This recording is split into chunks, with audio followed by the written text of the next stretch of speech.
الله الرحمن الرحيم والذين يدعون من دون الله لا يخلقون شيئا وهم يخلقون. سورہ نحل کی آیت نمبر 20 ہے جس سے آج کا درس شروع ہو رہا ہے. اور جو لوگ اللہ سے ہٹ کر دوسروں کو پکارتے ہیں انہوں نے کچھ بھی پیدا نہیں کیا، وہ تو خود پیدائش ہے، ان کو پیدا کیا گیا ہے. اس سے پہلے آیت نمبر 17 میں جو بیان تھا، یہ جو دلیلیں چلی آ رہی ہیں اس میں کی، اس سیریز میں کی پہلی بات کہی گئی آیت نمبر 17 میں، افمن یخلق کمن لا یخلق، کیا وہ دونوں کبھی برابر ہو سکتے ہیں؟ ایک تو وہ ہے جسے جو پیدا کرتا ہے، تخلیق کرتا ہے، اور دوسرا وہ ہے جس نے کچھ بھی پیدا نہیں کیا، جس نے کچھ بھی تخلیق نہیں کیا.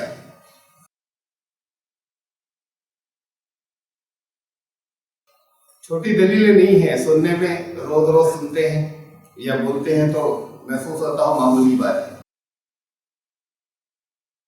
ساری کائنات جس کا اسی صورت کے اندر پہلے کچھ حصوں کا بیان آیا، آسمانوں کا، زمین کا، پانی کا، پہاڑوں کا، جانوروں کا، کچھ بیانات، کچھ چیزوں کے بیان کے بعد یہ کہا گیا کہ جو ان دونوں میں فرق دیکھو کہ تخلیق کرنے والا، پیدا کرنے والا، اور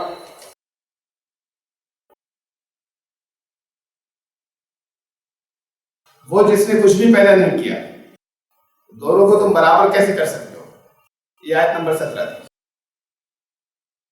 یہ پہلی بات کہی. سرشتہ ہے اور دوسرا کوئی اور دعوے دار ہو، کہیں پر بھی دنیا میں کہے کہ ہم نے بنایا یہ سب، کوئی آئے نکل کے سامنے، یہ تو تھی پہلی بات. لیکن بات خالی یہی تک نہیں ہے کہ ایک وہ جس نے ساری کائنات کو تخلیق کیا، بندگی کس کی کرو گے؟ ایک وہ کہ جس نے مکھی کا پر بھی نہیں بنایا. پھر اس کے بعد اس سے اگلی بات کہی ہے، درمیان میں کچھ نعمت کی اور اس کا تذکرہ یاد دہانی کے بعد، کہ ایک وہ ہے کہ جو وہ پہلا تو سرشتہ تھا. یہ پہلی بات تو یہ تھی کہ انہوں نے کچھ بھی نہیں بنایا. یہ دوسری بات ہے کہ وہ خود بنائے ہوئے، وہ خود تخلیق نہ ہوتے.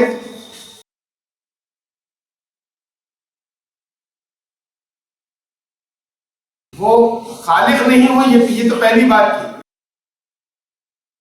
کہ ایک ساری کائنات کا خالق ہے، ان کا مقابلہ ان سے کر رہے ہو کہ جنہوں نے کچھ بھی نہیں تخلیق کیا. پھر اس سے اگلی بات کہی قرآن نے کہ بات یہیں تک نہیں ہے. دو لوگ ہیں، ایک بیٹھا بہت کام کر رہا ہے اور ایک نے کچھ نہیں کیا. لیکن بات اتنی نہیں ہے، بلکہ وہ جس نے کچھ بھی تخلیق نہیں کیا وہ خود مخلوق بھی ہے ساتھ میں. نہ صرف اتنا کہ اس نے کچھ بھی پیدا نہیں کیا، بلکہ وہ خود پیدا کیا ہوا ہے. اس کو پیدا بھی اسی خالق نے کیا ہے. یہ اگلی بات کہی قرآن. اس کے بعد بھی لوگ اس ایک کو چھوڑ کر اور اس ایک کی مرضی کے خلاف بندگی ان کی کرتے ہیں، جسے نہ صرف یہ کہ کچھ پیدا نہیں کیا بلکہ خود پیدا کیا ہوا ہے. پھر اس سے اگلی بات ہے، یعنی ایک سیریز چلی آ رہی ہے دلیلوں کی. وہ جن کی پوجائیں کر رہے ہیں، وہ جن کی عبادت کر رہے ہیں، وہ جن کی بندگی کر رہے ہیں، وہ جن کو کارساز سمجھ رہے ہیں، وہ جن کو قانون بنانے میں جن کا حق مان رہے ہیں، یہ بہت سی چیزیں آ گئی الہ کے اندر۔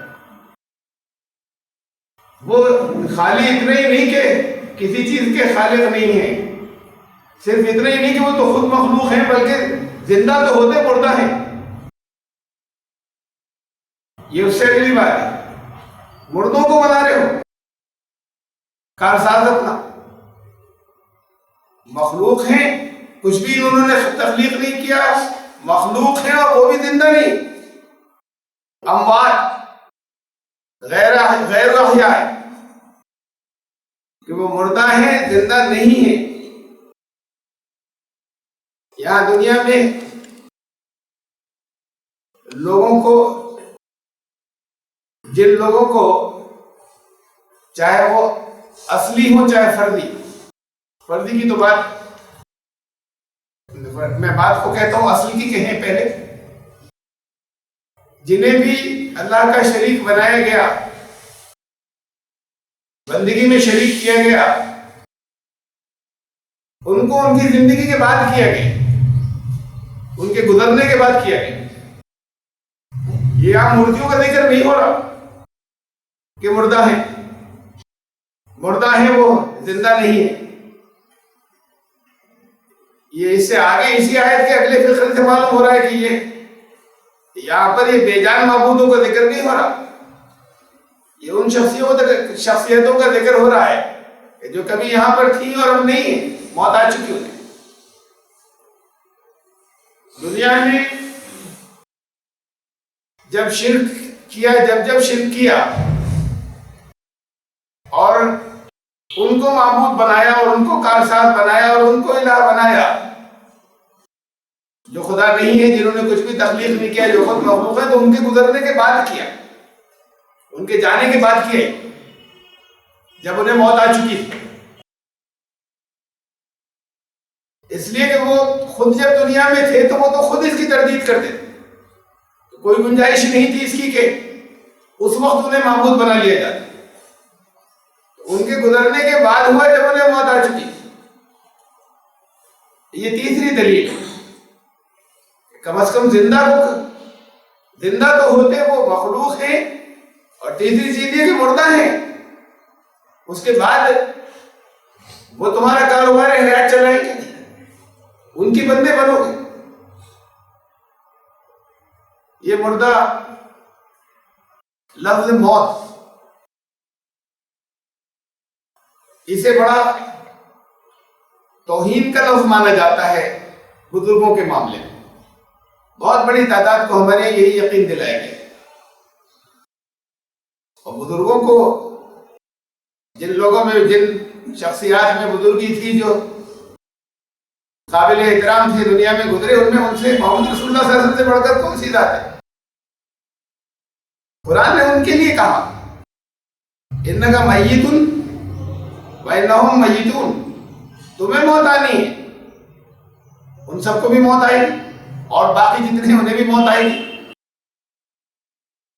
لفظ موت استعمال کیا ان کے ساتھ میں اللہ رب العزت نے، کل نفس ذائقۃ الموت، جتنے یہاں پر جاندار ہیں انہیں موت آنی ہے، یا تو انہیں جاندار ہی نہ مانا جائے۔ جب جاندار مانا جائے تو پھر موت لفظ ساتھ میں جڑا ہوا ہے ہر ایک کے، اور اس میں کوئی ایکسیپشن نہیں ہے، کوئی بھی استثناء نہیں، ورنہ وہ جاندار ہی نہیں مانا جائے گا۔ ہر جاندار کو موت کا مزہ چکھنا ہے جو مخلوق ہے۔ پھر خطاب کر کے کہہ دیا تاکہ یہ بات ہمیشہ کے لیے ریکارڈ ہو جائے کہ تمہیں موت آنی ہے، سب کو موت آنی ہے، تمہیں بھی موت آنی ہے۔ رسول اللہ صلی اللہ علیہ وسلم کو خطاب کیا،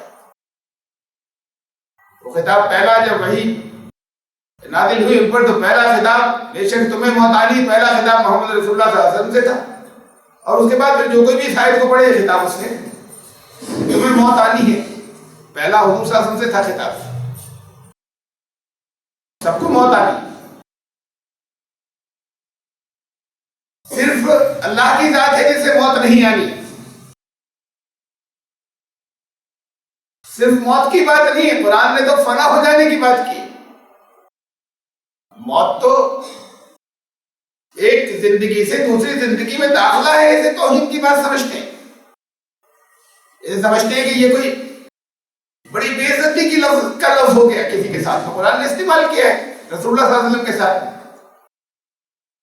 قرآن تو کہتا ہے کہ کل من علیہا فان، یا جو کچھ بھی ہے ایک دن اس کا وجود باقی نہیں رہے گا، خالی اتنا ہی نہیں کہ موت آ جائے گی دوسری زندگی میں داخل ہو جائے گی۔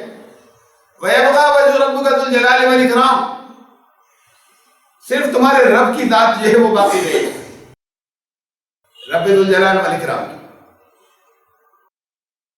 رسول اللہ صلی اللہ علیہ وسلم کے لیے ایک دوسری جگہ کہا، یہ بات یاد دلائی کہ صرف اللہ کی ذات باقی رہے گی، تم رسول کے بارے میں یہ نہ سمجھنا۔ جگہ جگہ بتایا کہ تم سے پہلے بہت سے رسول گزرے، پھر یہ فرمایا کہ ایک جگہ یہ فرمایا کہ سورہ بقرہ کے اندر افائن ماتا او قتل انقلبتم علی اعقابکم، یہ لوگ سارا تمہارے اوپر ڈیپینڈ کرتے ہیں اور تمہیں کہیں یہ ایسا تو نہیں سمجھتے کہ تم ان کے ساتھ ہمیشہ رہو گے۔ اصل چیز تو یہ ہے کہ اللہ کی طرف سے اللہ کی مرضی، اللہ کا نظام، اللہ نے جو انسانوں کے لیے پسند کیا، اللہ کی طرف سے ہدایت، اللہ کی طرف سے گائیڈنس لے کر آئے۔ یہ نہیں کہ وہ تمہارے درمیان ہمیشہ وہ گائیڈنس لینے کر آئے ہیں، زندگی ان کا جو مقصد تھا وہ پورا ہو جائے گا، زندگی پوری ہو جائے گی، چلے جائیں گے۔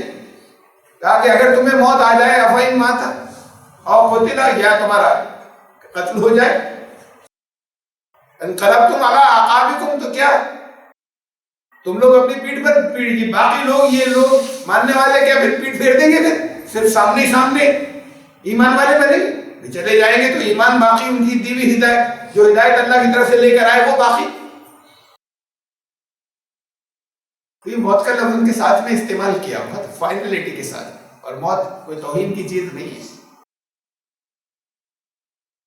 ایک زندگی سے دوسری زندگی میں داخلے کا نام، وہ زندگی جو عظیم تر ہے، جو اس سے کہیں اگر نیک لوگوں کے لیے اصل زندگی وہی زندگی ہے جس کے اندر اصل عیش و آرام ہے، جس کے اندر داخل ہو گئے یہاں سے گزرنے کے بعد، یہاں کی آزمائشوں اور تکلیفوں کا جہاں سلسلہ ختم ہو گیا۔ یہ موت لفظ کے لیے استعمال کرتے ہیں کہ یہ لفظ نہ آ جائے گا، پردہ فرما کے، یہ خالی اسی لیے کہیں کوئی حرج نہیں، کچھ لوگ کہتے ہیں، لیکن اگر اس کے اندر کہیں تصور یہ آتا ہے کہ اپنی مرضی سے لوگوں کی نظروں سے اجھلو گے، یہ کوئی اللہ کی طرف سے ان کے لیے یہ قانون نہیں تھا کہ وہ یہاں دنیا سے چلے جائے، ان کی اپنی مرضی تھی کہ اب نظر نہ آئے تو پردہ فرما گئے اپنی چوائس سے، بس تو پھر یہ شرک ہے۔ اور یہ نہ ہو اگر تصور کہ یہ کوئی ان کی اپنی خواہش سے لوگوں کی نظروں سے تصور نہ، بلکہ اللہ نے جیسے اوروں کو بلایا انہیں بھی بلا لیا، تو قرآن نے لفظ موت استعمال کیا ہے۔ اس زندگی سے گزر کر دوسری زندگی میں داخل ہو جانے کا نام ہی موت ہے، اور نیک لوگوں کے لیے یہ ایک بدتر جگہ سے بہتر جگہ میں پہنچ جانے کا نام۔ حضرت امام حسین کا ماتم کرتے ہیں، پوری بہت بڑا گروہ ہے، پوری قوم کرتی ہے، بہت کم ہے، بالکل مائنسکول مینورٹی ہے، بہت کم ہے، لیکن ان میں کے بہت بڑے بڑے بعض علماء ہیں جنہوں نے یہ بات کہی ہے، ماتم کرنے والوں میں کہ حضرت امام حسین کہاں ہے اس وقت، کیسی حالت کے اندر ہے؟ انعام کی حالت میں ہے، تکلیف کی حالت میں، اللہ کے پاس دے پایا کرم کی حالت میں، تم کس بات پر روتے ہو؟ اس واقعے کو یاد کرنا ان کے کردار کو اپنانے کے لیے یہ ایک دوسری بات ہے، اور ان کے غم میں کہ وہ دنیا سے چلے گئے اپنے سینے کوٹنا اور اسے قابل اجر ثواب سمجھنا، تو وہ تو اس وقت کی حالت کے اندر ہے، قابل رشک حالت کے اندر ہے، تو کس بات کا مطلب؟ اس وقت کی ان کی تکلیفیں کو یاد کر کے آنکھیں بھیگ جائیں، یہ محبت کی بات ہے ان سے، لیکن ماتم جی سے کہہ دیں کہ ہمیں بے پناہ غم ہے، تو غم کیا ان کی اچھی حالت کا ہے؟ اس حالت میں وہ ہوگی۔ میں پردہ فرمانے کی بات کہہ رہا تھا کہ پردہ فرمانا اس تصور کے ساتھ میں کہ لفظ موت جو ہے وہ بڑا حقیر ہے، جیسے قرآن نے استعمال کیا ان کے لیے۔ اگر ان کی اپنی کوئی چوائس نہیں ہے تو پھر اس میں اور اس لفظ میں اور اس میں کوئی فرق نہیں۔ جو لوگ گزر گئے، جتنے گزرے، ان کو گزرنے کے بعد لوگوں نے ان کی زندگی میں نہیں انہیں کارساز بنایا جب انہیں موت آ چکی ہے۔ تو یہ تیسری دلیل دی قرآن نے کہ وہ نہ صرف یہ کہ وہ مخلوق ہیں، انہیں خالق کے مقابلے پر لا رہے ہو، وہ زندہ بھی نہیں ہے، وہ اب اس دنیا میں بھی نہیں ہے، اموات غیر احیاء وما یشعرون ایان یبعثون۔ اسی اور ایک ہی آیت کے اندر یہ دو دلیلیں، اور اسی میں پھر اس سے اگلی دلیل کہ انہیں تو یہ بھی نہیں معلوم کہ وہ دن کب واقع ہوگا جسے قیامت کہتے ہیں، جس دن اٹھایا جائے گا اور حساب لیا جائے گا، یہ بھی علم نہیں ہے۔ یہ بھی صرف اللہ کے علم ہے کہ وہ لمحہ کب آئے گا جب سب کے حساب کے لیے انہیں اٹھایا جائے گا۔ یہاں سے گزر گئے، موت آ گئی، لیکن ان میں سے کسی کے علم میں یہ بات نہیں ہے کہ وہ لمحہ، وہ وقت کب آئے گا، حساب کا دن کب آئے گا جب دوبارہ اٹھایا جائے گا، ان کو یہ بھی علم نہیں ہے عالم برزخ میں۔ لیکن وہ یوم بعث وہ کب آئے گا اللہ کو معلوم ہے، ان کو نہیں معلوم ہے۔ یہ چوتھی دلیل ہے کہ تم نہیں کہہ رہے ہو، تم جسے یہ بھی نہیں معلوم کہ حساب کب، ان کو بھی اٹھایا جائے گا، تو حساب کا دن کب ہوگا خود انہیں اس حالت سے نکال کر پھر اس حالت کے اندر آنا ہے جہاں حشر کے دن سارے لوگ اکٹھے ہوں گے، ان کے علم میں نہیں ہے، ان کو تم اس کے برابر کر رہے ہو۔ چوتھی ترتیب کے ساتھ میں جتنی دلیلیں دی قرآن نے ہر جگہ، میں یہ کہتا چلا رہا ہوں اور یہ پورے قرآن میں آتی چلی جائے گی، یہ بات بار بار دہرائی جاتی رہے گی، ہر جگہ انسانی عقل کو اپیل کیا ہے، ہر جگہ عقلی دلیلیں دی، ہر جگہ ہر تھوڑی دور پر قرآن نے عقلی دلیلیں دی ہیں۔ دعویٰ کر دیا جاتا ہے کہ ایسا ہوگا اور تمہیں ماننا پڑے گا، نہیں مانو گے تو جہنم میں جاؤ گے۔ دعویٰ نہیں کیا، خالی اللہ نے ثابت کیا اور انسانی عقل کو اپیل کر کے ثابت کیا۔ اور دلیل میں ہمیشہ وہ چیزیں دی جو انسان کی نظروں کے سامنے ہے، جنہیں وہ محفوظ کر سکتا ہے، جنہیں وہ جانتا ہے۔ دلیل میں وہ چیزیں رکھی ہے، دلیل ان چیزوں کی دی، انہیں اپنا کارساز بناتے ہو۔ اس کے بعد پھر ان دلیلوں کے بعد کا الہکم الہ واحد، تم سب کا الہ ایک ہی الہ ہے، الہ واحد۔ یہ ترجمہ جگہ جگہ اردو میں، ہندی میں، انگریزی میں اس کا ہو جاتا ہے معبود، پوجیہ ہندی میں لکھا ہوا ہے، اور انگریزی میں آتا ہے ون ہو از ورشپڈ۔ یہ الہ کا ترجمہ نہیں ہے، الہ کے لیے کسی ایک لفظ میں ترجمہ ممکن ہی نہیں، یہ معبود اس کا ایک چھوٹا سا حصہ ہے الہ کا۔ تصور یہ الہ کا یہ ترجمہ کرتے کرتے جب جہاں سے ہم دین سے نکل کر مذہب کی سرحدوں کے اندر داخل ہونے کے بعد پورے اس کے اندر ہو گئے، تو وہاں خالص معبود آ گئے ذہنوں کے اندر، بس جہاں پوجا جس کی ہو، جیسے یہ غیر مسلم پوجائیں کرتے ہیں مورتیاں بنا کر، اسی کو اس کا معبود ہے اور یہ ہمارا معبود ہے، اللہ ہمارا معبود ہے کہ ہم وہاں پر سر نہیں جھکائیں گے، وہاں پر پوجا نہیں کریں گے۔ پوجائیں یہی ہے کہ مناسک، اور مناسک میں سب سے عظیم اور سب سے بڑا نماز، جس کا اس کا ہی مفہوم بڑا محدود ہو گیا ہے، بڑا لمیٹڈ اور سیمت معنی اس کے ارتھ ہو گئے۔ اس سے اوپر اٹھنے کے بعد یہ معبود کے لیے کہ یہ عبادت، عبد لفظ بندہ، عبادت کا معنی بندگی، اور بندگی صرف سر جھکان، صرف ظاہری طور پر سر جھکانے میں، کسی کی پوجا کرنے میں نہیں ہے، تو ہر لمحے کی بندگی۔ تو یہ معبود لفظ سے بڑا دھوکہ ہوتا ہے جب اردو میں استعمال ہوتا ہے۔ یہ ایسے ہوتا ہے کہ تو مورتیوں کی پوجا نہیں کریں گے، وہ پوجا خالی اس کی کریں گے، سر وہاں پر جھکے گا جا کر، وہ ختم ہو گئی بات۔ لفظ الہ جو عربی کے اندر ہے اس میں بے پناہ حیرت کا مفہوم ہے، کچھ بھی بیان نہیں کر سکتے اس کے لیے، سب کچھ وہی ہے۔ اس میں ساری چیزیں آ جاتی ہیں. اس میں یہ بھی آ جاتا ہے کہ وہی کارساز ہے, اس میں یہ آ جاتا ہے وہی مالک ہے, اس لیے کہ سارے اختیارات اسی کے ہیں. ہماری زندگی جو کچھ ہے اسی کے ہاتھ میں ہے, اسی کا کہنا ماننا ہے, اسی کو حاکم ماننا ہے, اسی کا قانون بنانے کا حق ماننا ہے. یہ ساری چیزیں الہ ہیں. صرف اتنا نہیں کہ سر ظاہری طور پر سر جھکانے کا کہ ہم صرف اس کے آگے جھکائیں گے لا الہ الا اللہ ہو گیا, کسی اور کے آگے نہیں جھکائیں گے وہ مورتیاں ہوں گے. جب الہکم الہ واحد, اب صرف وہی وہ جو خالق ہے جس نے تم سب کو پیدا کیا, وہ نہیں جو جنہوں نے کسی کو پیدا نہیں کیا, وہ نہیں جو خود مخلوق تھے, وہ نہیں جن کو موت بھی آ چکی, اور وہ نہیں کہ موت کے بعد ابھی بھی انہیں نہیں معلوم کہ پھر وہ حساب کا دن کب آئے گا, کب انہیں اٹھایا جائے گا, وہ نہیں. تاکہ وہ ہے جو صاحب اختیار ہے, جس کے ہاتھ میں اپنے آپ کو تمہارا سونپنا ہے, وہ صرف ایک ذات ہے. والذین لا یؤمنون بالآخرۃ قلوبهم منکرہ, تو جو لوگ آخرت میں ایمان نہیں رکھتے ان کے قلوب منکر ہیں.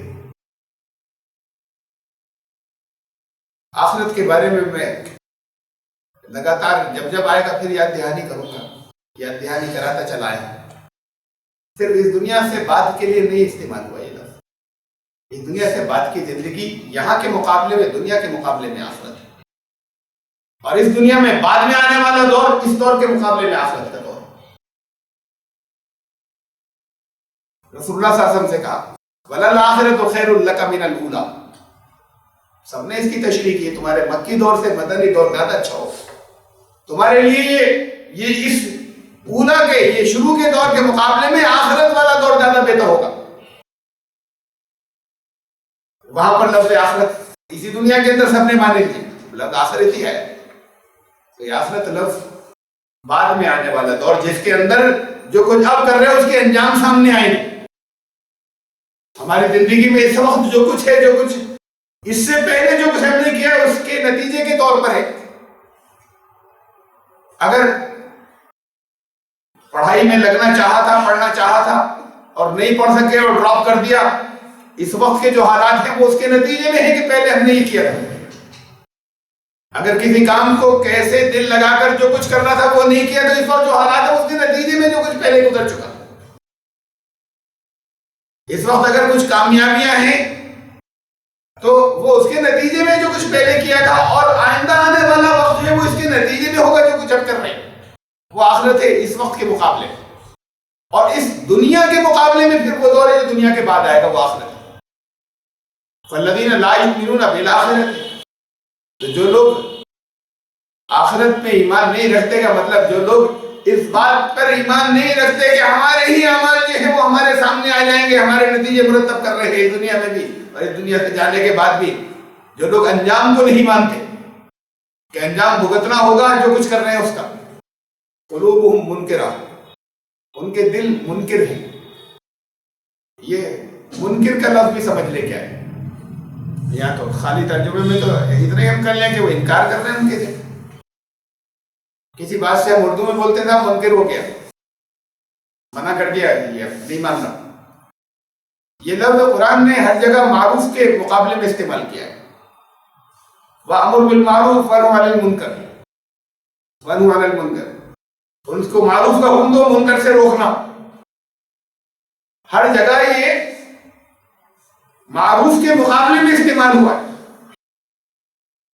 انکار جو ہے وہ معرفت کے مقابلے میں ہے, اعراف کے مقابلے میں ہے. اعراف میں ہے معرفت. جب قرآن نے جب جہاں دو الفاظ کو بار بار کنٹراسٹ کے لیے, ایک دوسرے سے تقابل کے لیے استعمال کیا ہے, وہ ایک دوسرے کا ولوم ہے, ایک دوسرے کی ضد ہے. یہ منکر جو ہے لفظ یہ معروف کا ولوم ہے, اس کی ضد. معروف ایک تو وہ ہے کہ جہاں جس کے اندر لفظ معرفت آتا ہے, جس کے لیے اصل میں انسان کی اللہ نے تخلیق کی کہ ذاتی باری تعالیٰ کی صحیح معرفت حاصل ہو جائے, صحیح طریقے سے اس کی پہچان, اس کی سمجھ حاصل ہو جائے. اس کا تصور جو ہے جو پوری طریقے سے یہاں اس دنیا میں نہیں آ سکتا, لیکن جیسے جیسے اعمال نکھرتے چلے جائیں گے, بندگی کی زندگی گزرتی چلی جائے گی, وہ درجے اس قریب آتے چلے جائیں گے کہ وہ حاصل ہو جائے. منکر وہ ہے کہ جو بالکل کسی حالت میں بالکل فلیٹ وہ اس کی ادنا چھوٹے سے چھوٹے درجے تک وہاں نہیں پہنچ سکتا. پھر معروف اسے کہتے ہیں کہ جو انسان کا کامن سینس، انسان کی عقل اور عقل سلیم، جو صحیح عقل، وہ یہ فیصلہ کرے کہ یہاں پر کیا چیزیں صحیح ہیں اور کیا غلط ہیں. تو جو چیزیں صحیح ہیں اسے معروف کہتے ہیں. اسی لیے معروف کا ایک ترجمہ ہوتا ہے اچھائیاں. ایک ترجمہ کیا جاتا ہے اچھائیوں کی تاکید کرو، امر بالمعروف اور نہی عن المنکر، اس سے منکر سے روکو. تو معروف کا الٹا ہے. تو وہ چیز جسے عقل سلیم اور ایوریج کامن سینس خوب اچھی طریقے سے واضح طور پہ سمجھ جائے کہ یہ مناسب نہیں ہے، یہ نقصان دہ ہے اپنے لیے بھی اور باقی سب کے لیے، پھر بہت ساری چیزیں منکر ہیں. سختی کے معنوں میں پھر یہ اس سے ریڈیوس ہوتا ہے. بعض جگہ کہیں سختی کے معنی میں آتا ہے، کہیں انکار کے معنی میں بھی آتا ہے، لیکن یہ بنیادی ہے. تو جو لوگ اب جو کچھ عمل کیا اس کا لازمی نتیجہ سامنے آنا ہے، جو اس اصول کو نہیں مانتے، جو قلوبہم منکرہ، ان کے دل جو ہیں وہ معرفت سے خالی ہیں،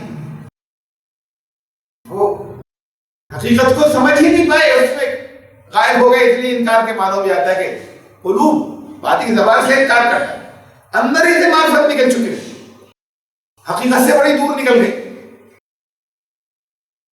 تباہی آئے گی ان کے سامنے. وہم مستکبرون. اور جب انجام سے بے خبر ہو جائے تو پھر دنیا میں کوئی چیز ایسی نہیں ہے جو انسان کو خود غرضی کی طرف نہ لے جائے. پھر خود غرضی سے اوپر کا درجہ ہوتا ہے تکبر کا. ایک ہی سیریز کا ہے. کون سی چیز ہے جو انسان کو روکے اس بات سے کہ میں کسی دوسرے کا مال نہیں چھینوں؟ ٹھیک ہے، اسے تکلیف ہو جائے گی، میرا گھر چلے گا، میری اسٹیٹس بڑھے گا، میری عزت بڑھے گی، میری حیثیت بڑھے گی، میرا مال بڑھے گا، کیوں نہیں کروں؟ یہ صرف انجام ہے جو روک سکتا ہے، اس کے علاوہ کوئی چیز نہیں روک سکتی.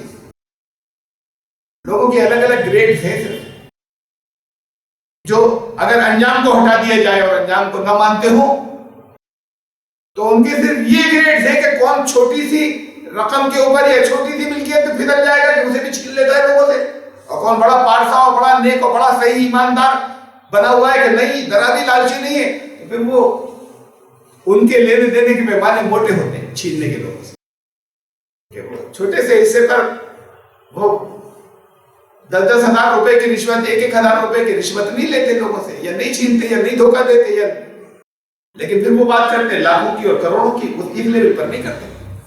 وہ اسٹیج آتی ہے کہ جہاں پر اس لیے کہ وہ آگے انجام جو ہے وہ اس پر یقین ان کا ختم ہو گیا اندر دلوں سے کہ اس کا انجام بھگتنا ہوگا.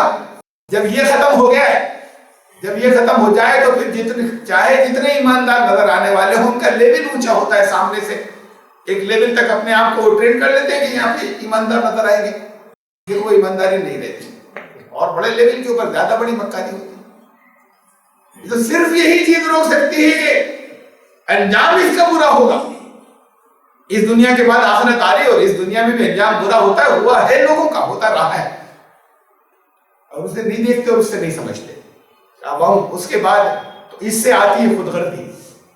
میرا اسٹیٹس بڑھا رہے، میری ویلیو بڑھی رہے، میری حیثیت اونچی رہے، میرا مال زیادہ رہے، میرے ٹکر پہ کوئی نہیں آئے، میں سب لوگ میرے سامنے نظریں نیچے رکھنے والے ہوں. یہ اس خود غرضی کے بعد اس کی اسٹیج آتی ہے استکبار کی، تکبر کی. میں اوپر، دوسرے نیچے.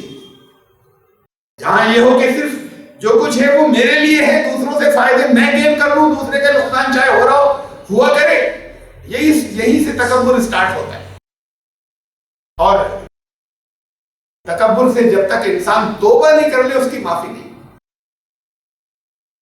ابلیس نے تکبر کیا تھا، علم والا تھا، اور اس وقت تک جب تک اس کے یہ تکبر سامنے نہیں آیا تھا اس وقت بندگی کی زندگی تھی، اس وقت تک بظاہر. لیکن اس نے صاف کر دیا واضح کہ یہ نہیں ہو سکتا ہے، مجھ سے چھوٹا ہے، مجھ سے حقیر ہے جس کے بارے میں آپ مجھ سے کہہ رہے ہیں. تو یہ استکبار آیا اور بندگی گئی. ختم ہو گئی. کہا کہ یہ الہ واحد ہونے کے اندر سے یہ سب سے یہ خود غرضی اور یہ ان دونوں کا کبھی ساتھ ہو ہی نہیں سکتا. وہ الہ مان ہی نہیں سکتے اس ایک کو، پھر اپنے نفس کو الہ مانتے ہو.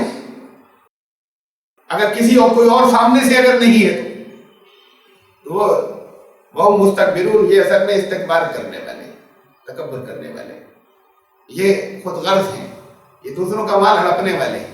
یہ سب چیزیں اس کے اندر استکبار کے اندر آ جاتی ہیں. جو جس کا اصل حق ہے اس پر قبضہ کرنے والے لوگ اور اپنا نقصان آگے. یہ تو وقتی بات ہے، کہا کہ یہ انجام کو نہیں مانتے تھے. یہ وہ لوگ ہیں اس وجہ سے کرتے ہی ایسا، انجام ان کا برا ہوگا. لا جرم، اس میں کوئی شک نہیں ہے. ان اللہ یعلم ما یسرون وما یعلنون، جو کچھ وہ ظاہر کرتے ہیں اللہ اسے بھی جانتا ہے، اور جو کچھ وہ چھپائے ہوئے ہیں اللہ اسے بھی جانتا ہے، جو کچھ وہ اعلان کرتے ہیں اللہ اسے بھی جانتا ہے. اعلانات بڑے کبھی کبھی خوشنما ہوتے ہیں.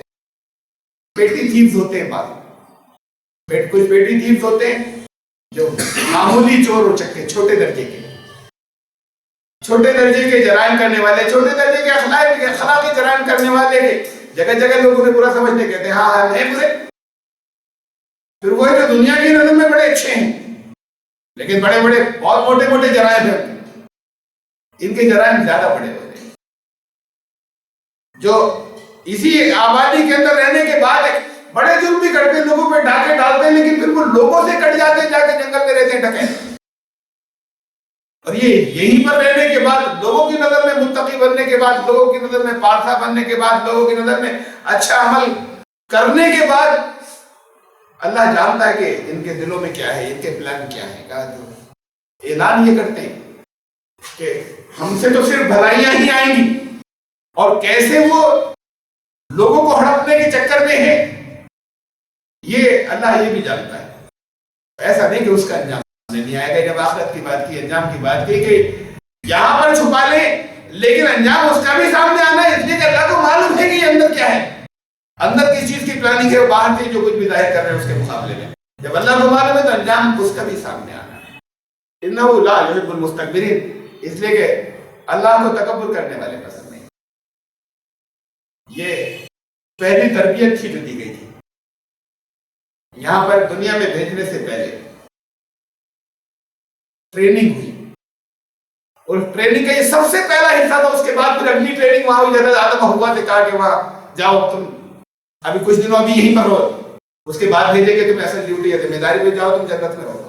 یہ اس سے بھی پہلے یہ واقعہ پیش آیا تھا. یہ ٹریننگ کا سب سے پہلا پارٹ ہے کہ تکبر کے ساتھ میں اللہ اپنے ساتھ نہیں رہنے دیگا. جو کوئی بھی تکبر ہے اسی جگہ جہاں دوسرے کو حقیر سمجھ کے، جب حقیر سمجھ لیا تو پھر اس کی حقیقت بھی کی جائے گی. اس کے حق نہیں، حق سارے ہمارے ہیں. دوسرے کے حق تکبر کے ساتھ میں دوسرے کے حقوق ختم ہو جاتے ہیں، اپنا حق اوپر ہو جاتا ہے. کہ اللہ کو یہ پسند نہیں. وَإِذَا قِيلَ لَهُمْ مَاذَا أَنزَلَ رَبُّكُمْ، جب ان سے کہا جاتا ہے کہ کچھ اس کا بھی خیال ہے کہ اللہ نے تو یہ کہا ہے، اللہ نے تو یہ فرمایا ہے، اپنے کلام میں نازل فرمایا ہے، تمہارے رب نے کیا نازل فرمایا ہے. جب کبھی اس کی بات ان سے کی جائے کہتے ہیں قصے ہیں، کہانیاں ہیں. قالوا اساطیر الاولین، ان لفظوں میں بھی کہتے رہے یہ قصے کہانیاں ہیں. یہ ان لفظوں میں بھی کہتے رہے. بات یہی کہتے ہیں، بہت سے ان لفظوں میں نہیں کہتے. کتنی دفعہ قرآن نے گنائی. یہ خالی ہم انہی کو کہیں جو قومیں تباہ ہو گئی کہ وہ لوگ یہ کرتے تھے کہ یہ پرانے لوگوں کے قصے ہیں، یا مشرکین مکہ کو کہیں کہ وہ کہیں کہ پرانے لوگوں کے خالی قصے کہانیاں ہیں جو کچھ بتائی جاتی ہیں تمہارے رب کی طرف سے آئی ہیں. آپ کے سامنے نہیں آتی کہ عاد و ثمود کی داستانیں، قوم لوط کی داستانیں، قوم شعیب کی داستانیں، قوم نوح کی داستانیں بار بار اللہ کی طرف سے نازل ہوئی. آپ لوگوں کے سامنے قرآن میں ایمان لانے والوں کے سامنے بار بار نہیں آتی. انہیں وہ خالی قصے ہی سمجھ کے نہیں چھوڑ دیتے. کیوں سنائے جا رہے ہیں؟ اس لیے سنائے جا رہے ہیں کہ اس عمل کا یہ انجام ہوگا. اس انجام سے بے خبر رہتے ہیں. خالی قصے کی طرف پڑھ رہے کہ پرانے لوگوں کا قصہ تھا، یہی سمجھ کے تو پڑھتے ہیں. یہ قصہ تھا جو گزر گیا، اسے صحیح سمجھ رہے چاہے کہ واقعہ صحیح ہے جو گزرا، لیکن یہ کہانیاں ہیں پرانی، گزر گیا یہ، اس کا آگے کی حقیقت سے کوئی تعلق نہیں. اگر اسی حصے سے پڑھنا ہے تو وہ بھی یہ کہہ رہے اپنے عمل سے قالوا اساطیر الاولین، دیکھو تمہارے رب نے کیا نازل کیا، وہ پچھلے لوگوں کی بات ہے، ہمارے ساتھ تھوڑی. جب انہیں بتایا جائے کہ بنی اسرائیل اس وجہ سے لعنتی ہوئے، کہیں اگر تذکرہ آ رہا ہے اور بنی اسرائیل کے ذہن میں آ رہا ہے توجہ دلائے ہوگا بنی اسرائیل کے لیے، بس ہمارے لیے نہیں۔ اگر قرآن یہ توجہ دلائے کہ ان کے علم والے اور ان کے شریعت والے اور ان کے طریقت والے انہوں نے لوگوں کے مان ہڑپ کر رکھے ہیں باطل طریقے سے، کہیں گے یہ ان کے علماء کے لیے کہا، ہمارے لیے نہیں کہا، ہم لوگوں کے لیے نہیں کہا۔ یہ ساری چیزیں اساطیر الاولین نہیں کہتی کہ یہ پچھلوں کی کہانیاں ہیں جو گزر گئے، ہم سے تعلق نہیں ان کا۔ تو اصل میں تو عملاً یہ بھی یہی کہہ رہے ہیں جتنے کہ یہ پچھلوں کی کہانیاں ہم سے تعلق نہیں، کہانیاں سنانے کے لیے آیا قرآن۔ اگر پچھلی داستان بھی کوئی اگر بیان کی ہے تو صرف اس وجہ سے کی ہے کہ ایک اصول بتایا اس سے کہ یہی اصول آگے بھی لاگو ہوگا، تم پہلے سے سبق لے لو۔ لِيَحْمِلُوا أَوْزَارَهُمْ كَامِلَةً يَوْمَ الْقِيَامَةِ، اور ہوگا یہ پھر کہ خالی اتنے نہیں ہوگا کہ جتنے ان کے عمل تھے اس کے نتیجے یہ بھگتیں گے۔ وَمِنْ أَوْزَارِ الَّذِينَ يُضِلُّونَهُمْ بِغَيْرِ عِلْمٍ، بلکہ انہوں نے علم کے بغیر جن لوگوں کو بھٹکایا تھا ان کے عمل بھی بھگتیں گے، ان کے نتیجے بھی بھگتیں گے، یہ دونوں کے نتیجے بھگتیں گے۔ أَلَا سَاءَ مَا يَزِرُونَ، کتنا برا بوجھ ہے جو اٹھائیں گے، کہ جہاں انسان صرف اپنی غلطیوں کا خمیازہ نہیں بھگتے بلکہ دوسروں کی غلطیوں کا خمیازہ بھی اس کو بھگتنا پڑے، یہ بڑی سخت بات ہوگی، اور یہ اس طرف جا رہے ہیں۔ قَدْ مَكَرَ الَّذِينَ مِن قَبْلِهِمْ، تو ایسے مکر اور ایسے فریب پہلے بھی ہوئے، اللہ نے کہا کہ یہ ہوتے رہے، اس سے پہلے بھی ہوئے۔ فَأَتَى اللَّهُ بُنْيَانَهُم مِّنَ الْقَوَاعِدِ، یہ بات کہی ہے ٹھیک ہے، اور پھر اللہ ان کے پاس آیا، لفظی ترجمہ ہے کیا، فَأَتَى اللَّهُ، اللہ ان کے پاس آیا، بُنْيَانَهُم مِّنَ الْقَوَاعِدِ، ان کی جو جڑیں تھیں، جو بنیادیں تھیں بلڈنگ کی، وہاں سے آیا اللہ۔ آگے بھی آئے گا، دیکھیے یہیں سے آپ کو واضح ہونا چاہیے کہ اللہ آیا، اللہ آیا کا مطلب اللہ کا قانون آیا اس جگہ پہ ہمیشہ۔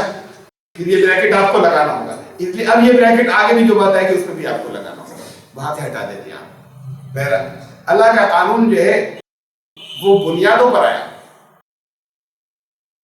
فَخَرَّ عَلَيْهِمُ السَّقْفُ مِنْ فَوْقِهِمْ، اور پھر چھت گر پڑی ان پر، ان کی چھتیں ان کے اوپر گر پڑی۔ بلڈنگ بالکل ٹھیک ہے، اب اگر کہیں پر بنیادوں کے اندر کہیں پانی مر رہا ہے کسی جگہ سے، اور اگر کہیں بنیادوں کے اوپر یا چھت بڑی بھاری ہو گئی ہے یا چھت کے اوپر اس طرح کا بوجھ ہے جو بنیادوں پہ اثر ڈال رہا ہے، تو بنیاد اگر کہیں چھت میں کریک آتا تو لنٹر بدلوا دیتے، ہٹوا دیتے اسے۔ دیواروں میں کریک آتا تو فوراً اس کا انتظام کرتے کہ تباہ ہو جائیں گے۔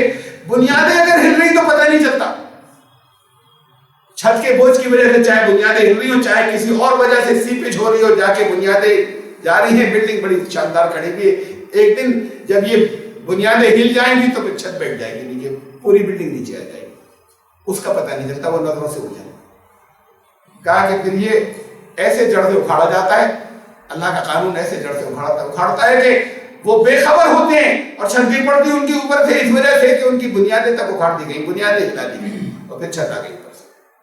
یہ جتنے لوگ تکبر کرتے ہیں، جتنے لوگ انجام کے بارے میں نہیں سوچتے، جتنے لوگ دوسروں کو تباہ کرتے ہیں اپنی خود غرضی کی وجہ سے، جتنے لوگ اللہ کے قانون کو نہیں مانتے اس لیے کہ اس وقت تو میرا قانون رائج ہے، یہی چلے گا اس وقت جو اللہ ہے، یہ سب اس انجام کی طرف جا رہے ہیں جہاں ان کا سب کا حال قرآن نے بتایا کہ ان کو اس کا ہوش نہیں ہوتا کہ تباہی آ رہی ہے اور اچانک آتی ہے ان کے اوپر تباہی۔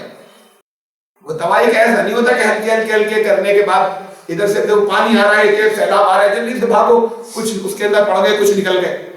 وہ پھر تباہی ایسے نہیں آتی کہ بہت سے بھاگ جائے اس کے اندر سے، دور سے آتا ہوا دیکھا، پھر ایسے آتی کہ پتہ ہی نہیں ہوا۔ وَآتَاهُمُ الْعَذَابُ مِنْ حَيْثُ لَا يَشْعُرُونَ، عذاب ایسے آتا ہے کہ ان کو شعور نہیں ہوتا، اس لیے کہ وہاں بنیادیں جو ہے وہ ہل رہی ہیں ہلکے ہلکے کر کے، وہ نظر نہیں آ رہی۔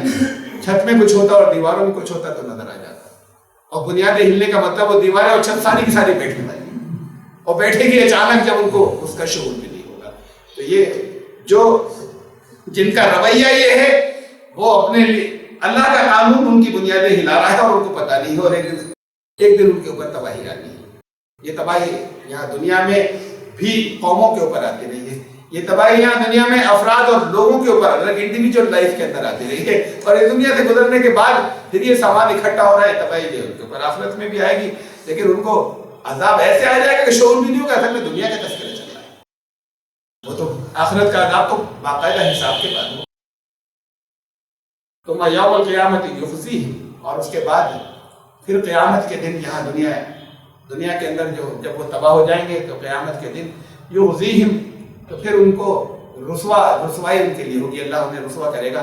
وَيَقُولُ أَيْنَ شُرَكَائِيَ الَّذِينَ كُنتُمْ تُشَاقُّونَ فِيهِمْ، اور پھر ان سے پوچھا جائے گا، ان سے کہے گا کہ جن کو وہ تمہارے شریک سارے کہاں گئے، جن کے معاملے میں وہ قانون کہاں گئے جو جسے تم کہتے تھے کہ یہ ہماری حفاظت کرے گا، جو تم نے بنائے ہوئے تھے، وہ لوگوں کے اوپر جو تم نے اپنی چیزیں لالی ہوئی تھی کہ یہ تو ہماری سیکیورٹی کے لیے ہیں، وہ کہاں گئے سارے؟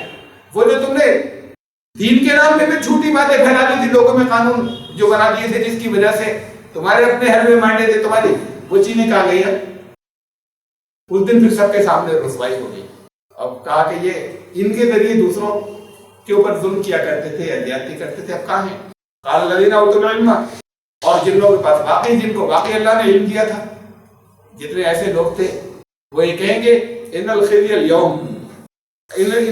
اليوم والسوء علی الکافرین، یہ جتنے لوگ ناشکری کرتے تھے، جتنے لوگ انکار کرتے تھے، آج ان کے لیے رسوائی کہتے ہیں، یہ بہت برا ہے، یہ آج رسوائی ہے ان کی، اور وہ رسوائی ایسی ہے کہ والسوء اور تکلیف اور برائی ان لوگوں کے لیے ہے، وہ ان سے چمٹ گئی ہے، علی الکافرین، وہ مسلط ہو گئی ان لوگوں کے اوپر جو اس دن انکار کرتے تھے اللہ کے قانون کا۔ الذین تتوفاہم الملائکۃ ظالمی انفسہم، دیکھیں یہ بات جگہ جگہ یاد دلائی قرآن نے، ظالمی انفسہم، جب فرشتے ان کو وفات دے رہے ہوں گے، جب ملائکہ ان کو وفات دے رہے ہوں گے جنہوں نے اپنے نفسوں پر ظلم کیا تھا۔ واضح کیا ہے اس بات کو قرآن نے کہ ظلم اللہ نہیں کرتا، یہ لوگوں نے خود ظلم کیے تھے اپنے آپ کے اوپر، جہاں چاہے وہ دوسروں کے ساتھ میں انہوں نے زیادتیاں کی ہو، چاہے اللہ کے حقوق جو ہیں وہ حق تلفی کی ہو، تو یہ کسی جگہ پر بھی اللہ کی طرف سے نہیں ہوتا کہ جب اللہ جس کو چاہے جیسا دل چاہے کر دے، ان کا یہ نتیجہ ہوتا ہے اس بات کا کہ انہوں نے خود اپنے اوپر ظلم کیا۔ تو جب فرشتے ان کو وفات دے رہے ہوں گے، فَأَلْقَوْا السَّلَامَ مَا كُنَّا نَعْمَلُ مِنْ سُوءٍ، تو وہ یہ کہیں گے کہ ہم نے تو سب بھلائی کے لیے کیا تھا، ہم نے برا کچھ بھی نہیں کیا تھا۔ جتنے لوگوں کو تباہ کرنے والے لوگ، چاہے وہ مذہب کے بھیس میں ہو چاہے سیاست کے بھیس میں ہو، جو لوگوں کو تباہ کرتے ہیں وہ کہتے ہیں ہم تباہ نہیں کر رہے، ہم تعمیر کر رہے ہیں، ہم بھلائی کر رہے ہیں، ہمارے ہاتھ میں مذہب محفوظ ہے، ہمارے ہاتھ میں ملت محفوظ ہے۔ جواب ہمیشہ ان کا یہ ہوتا ہے کہ ہم اندھے ہو جاتے ہیں اس کے اندر، سچ مچ یہ سمجھتے ہیں قلوبہم منکرہ، وہ تو اندر سے نکل گئی معرفت، تو وہ ایمانداری سے یہ سمجھتے ہیں کہ ہم بھلائی کر رہے ہیں، کہیں گے بھی ہم نے تو سب تعمیر کا کام کیا تھا، ہم نے تو بھلائی بھلا کیا تھا، تو ہم نے برا کچھ بھی نہیں کیا تھا، بھلا اللہ تعالیٰ فرمائے گا جی کیوں نہیں، ان اللہ علیم بما کنتم تعملون، اللہ خوب جانتا ہے، اللہ کو خوب علم ہے، تمہارے ہر ایک عمل کا علم ہے، آ جائے گا سب، اب چلے گی اور پھر اندر کی چیزیں بھی دکھائی جائیں گی اور ساری چیزیں جو ہے وعدے کر دی جائیں گی، معلوم ہوگا تمہیں تم تعمیر کر رہے تھے، یہ تخریب کر رہے تھے، سکاراتمک تھی یا نکاراتمک تھی، یہ تعمیری چیزیں تھی یہ لوگوں کی تباہی کے لیے تھی، جو کچھ تم کرتے رہے تھے۔ یہ دونوں گروپوں کا ذکر ہے، ان کا بھی جو جنہوں نے دھرم کے نام پہ لوگوں کو لوٹا، اور ان کا بھی جنہوں نے پاور کی وجہ سے سیاست کے نام کے اوپر لوگوں کو لوٹا، اور یہ دونوں ہی کہتے ہیں ہم تعمیر کر رہے ہیں، ہم بنانے والے ہیں، ہم تو مفاد چاہتے ہیں، ہم تو یہ بھلائی چاہتے ہیں۔ فَادْخُلُوا أَبْوَابَ جَهَنَّمَ خَالِدِينَ فِيهَا، تو کہا جائے گا کہ اب جہنم کے دروازوں میں داخل ہو جاؤ، یہی تمہیں رہنا ہوگا۔ فَلَبِئْسَ مَثْوَى الْمُتَكَبِّرِينَ، تو ایسے تکبر کرنے والوں کا کتنا برا ٹھکانہ ہے۔ جہنم کے ابواب، دروازے، یہ جہنم تو قرآن میں ہر جگہ ایک ہی، کہیں جمع میں نہیں ہے، ایک ہی آئی ہے، اس کے دروازے، انٹری کے دروازے، تو انٹری کے دروازے کیا ہے؟ مادی طور پر تو جو کچھ بھی ہو اصل ہے، شکل تو اللہ بہتر جانتا ہے، لیکن دروازے ہوتے وقت تک پہنچنے کا ذریعہ کسی داخلے کے ذریعے کو دروازہ کہتے ہیں، جگہ ہے جس میں داخلے کا ذریعہ، ایک ہی جگہ ہے اس میں داخلے کے کئی ذریعے، یہ داخلے کا ایک ذریعہ ہے تکبر لوگوں، داخلے کے اور بہت سے ذریعے الگ الگ ذرائع ہیں، کیا کہ یہ ایک داخلے کا کہ داخل ہو جاؤ، تم نے اپنے لیے یہ دروازے کھول لیے، یہ راستے تم نے اپنے لیے کلیئر کر لیے، اور بہت برا ٹھکانہ ہوگا تکبر۔ وقیل الذین اتقوا ماذا انزل ربکم، اب یہ کنٹراسٹ دیکھیے، اس سے پہلے کہا تھا یہ آیت نمبر 30 ہے، اور اس سے پہلے کہا تھا کہ آیت نمبر 24 میں 24 میں وَإِذَا قِيلَ لَهُمْ مَاذَا أَنزَلَ رَبُّكُمْ قَالُوا أَسَاطِيرُ الْأَوَّلِينَ، جب ان زیادتی کرنے والوں سے کہا جاتا ہے کہ کچھ اس کا اللہ کے کلام کا بھی لحاظ کرو، اللہ نے قانون کیا رکھے، اسے دیکھو کہ صحیح بات کیا ہے، چاہے وہ دین کے معاملے میں ہو اور چاہے وہ دنیا کی پاور کے معاملے ہو، کہ دیکھو اللہ نے کیا کہا ہے، اس کا خیال کرو۔ تو کہتے ہیں یہ ان کے بارے میں، یہودیوں کے بارے میں کہا، عیسائیوں کے بارے میں کہا، یہ ہم سے متعلق باتیں ہی نہیں۔ جواب یہ دیتے پچھلے لوگوں کی، یہ تو دیتے دھرم والے جواب، اور یہ دیتے پاور والے کی، یہ پرانی قوموں کی داستانی۔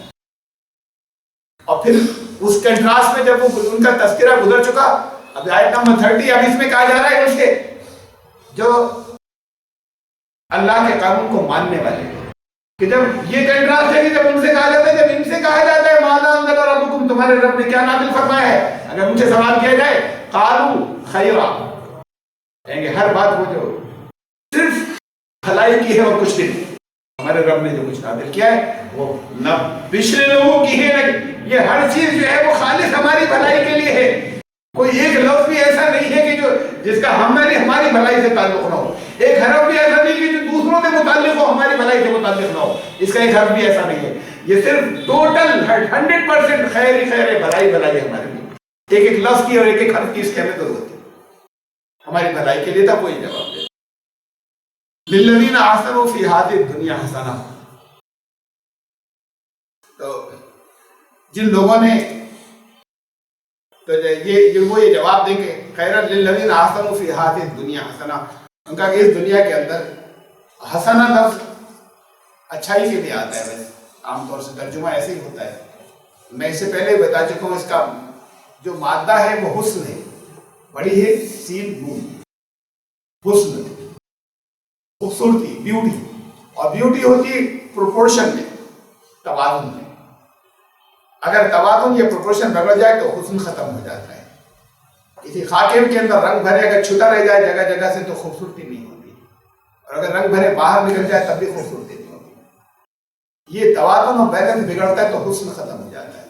حسن اچھا ہوتا ہی وہ ہے جس کے اندر حسن ہو، کہ توازن اور بیلنس کی باتیں صرف وہی ہے جو تمہارے لیے جو اللہ نے بتائی، تو وہ جن لوگوں نے اچھے کام کیے کا مطلب انہوں نے وہ بیلنسڈ اور متوازن کام کیے، نہ تو حدوں سے اوپر حدوں کو کراس کر گئے، وہ حدوں کو کراس کرنا ہے، کہیں نبی کو خدا کا درجہ دے دیا، بزرگوں کو خدائی کے اندر شریک کر دیا، وہ حدوں کو کراس کرنا ہے کسی بھی جگہ پر کہ جہاں پر انسانوں کو کہا کہ بس اللہ والے ایسے بن جاؤ کہ سب چیزیں یہاں کی چھوڑ دو، پیبند لگے ہوئے کپڑے پہننا یہ تقویٰ کی معراج ہے، یہ حدوں کو کراس کرنا ہے، اور یہ بھی حدوں کو کراس کرنا ہے کہ اللہ نے تو کہا ہے کہ جتنا برتن خوب فائدہ اٹھاؤ، کہا کیا نہیں خوب فائدہ اٹھاؤ، لیکن اللہ دیا اسراف کو، فضول خرچی کو اللہ پسند نہیں کرتا، اس سے روکا ہے، منع کیا ہے، کہا کہ کون ہے جو حرام کر رہا ہے، اللہ نے زینت نکالی ہے اپنے بندوں کے لیے، تم سے نہیں کہا کہ تم نے محنت کی ہے اور اللہ نے تمہیں دیا ہے تو تم پھٹے ہلو رہنا، وہ تقویٰ نہیں ہے،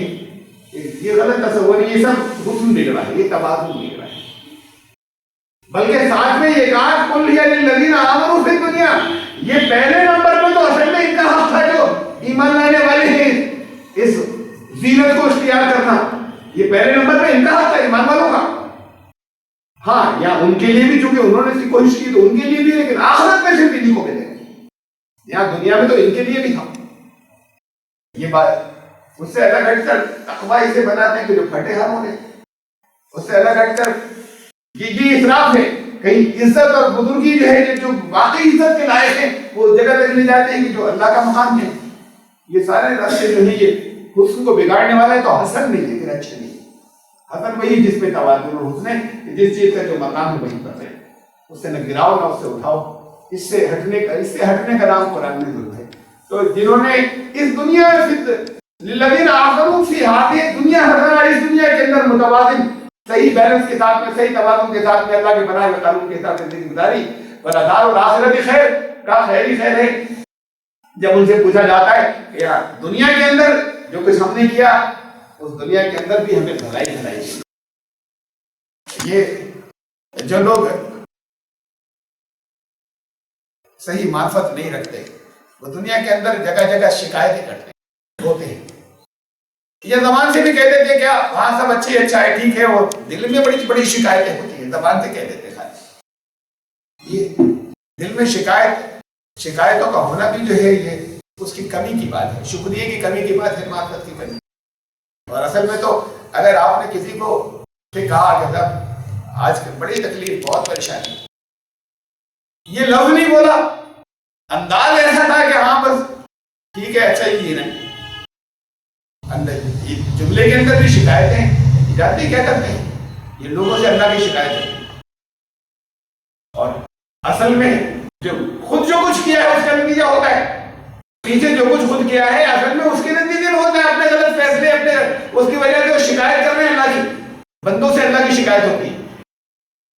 کوشش کریں آگے کے لیے حالات ٹھیک کرنے کی، اس کے لیے عمل کریں، اس کے لیے کوشش کریں، جو اللہ کا قانون اس کے مطابق تو کچھ ہوگا۔ تو جنہوں نے کیا ہے اللہ کے قانون کے مقابلے وہ کہتے ہیں سب خیر ہی خیر ہے، وہ ایمانداری کے ساتھ میں کہتے ہیں اس دنیا کے اندر بھی ہمیں اچھا بدلہ اس کا ملتا ہے اور ملے گا، اور پھر آخرت میں والا دار الآخرت خیر، اور پھر آخرت کا جو گھر ہے اس کے اندر تو خیر نہیں ہے ان کے لیے۔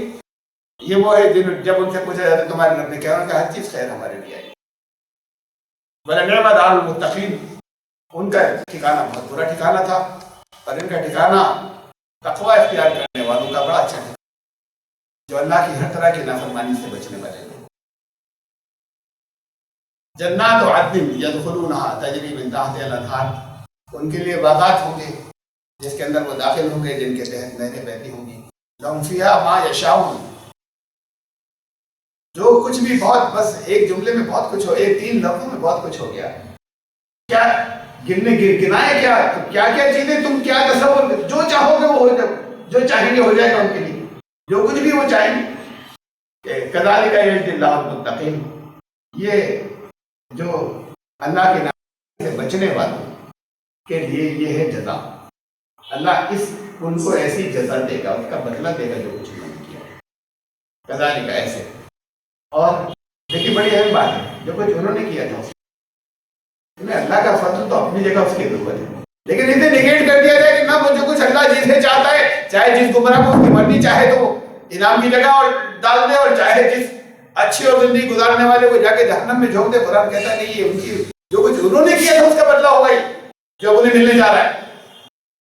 الذین اذا فعلوا ملائکۃ طیبین، جب وہ جو پاکیزہ لوگ تھے یہاں دنیا کے اندر، جب ان کو ملائکہ وفا دیں، یقولون سلام علیکم، ان پر سلامتی بھیجیں گے کہ اب تمہارے لیے زندگی کے اندر سلامتی ہے، ادخلوا الجنۃ بما کنتم تعملون، جنت میں داخل ہو جاؤ کس کے بدلے میں، بما کنتم تعملون، تمہارے عمل ایسے تھے اس کی وجہ سے۔ یہ بات یہ نہیں کہ یہ اس کی ساری جگہ تردید ہے، اللہ جسے چاہتا ہے جہنم میں ڈال دیتا ہے، جسے چاہے گا جہنم میں ڈالے گا، مالک جو ہے جسے چاہے گا وہ گمراہ کر دے گا، اور جسے چاہے گا وہ صحیح راستے کی طرف بھیج دے گا۔ تم نے جو عمل کیے تھے، تمہارے جو عمل تھے اس عمل کی صحیح جزا دی جائے گی، تمہارے اپنے عمل کی جس کا تمہیں اختیار دیا گیا، بما کنتم تعملون، ان اپنے اعمال کے بدلے میں اب تم جاؤ جنت کے اندر۔ هل ينظرون الا ان تاتيهم الملائكه وياتي امر ربك كذلك فعل الذين من قبلهم وما ظلمهم الله ولكن كانوا انفسهم يظلمون۔ اور پھر انشاءاللہ اس کا پھر تشریح اس آیت کی میں نے پڑھ تو دی، ترجمہ خالی پڑھ دیتا ہوں۔ ہم اس سے پہلے آیت نمبر 32 تک آئے، یہ تیسری آیت جو ابھی پڑھی اس کا ترجمہ پڑھ دیتا ہوں، اس کی غور کرنا ہے، اس کی تشریح سے انشاءاللہ آئندہ مرتبہ زندگی شروع کریں گے۔ هل ينظرون الا ان تاتيهم الملائکہ، کیا اس بات کا انتظار ہے کہ ملائکہ آ جائیں، خود فرشتے آ جائیں، اور یاتی امر ربک، یا تمہارے رب کا امر آ جائے، کذالک فعل الذین من قبلہم، یہ تو پہلے جو لوگ تباہ کر دیے گئے، یہ تو ان کا طرز عمل ہے، ایسے ہی سے پہلے کے لوگوں نے کیا تھا۔ اور وما ظلمهم اللہ، اللہ کسی پر ظلم نہیں کرتا، ولیکن کانوا انفسهم یظلمون، لوگ خود اپنے اوپر ظلم کر رہے ہیں۔ یہ انشاءاللہ پھر یہاں سے ہم 31ویں آیت سے زندگی رسوائی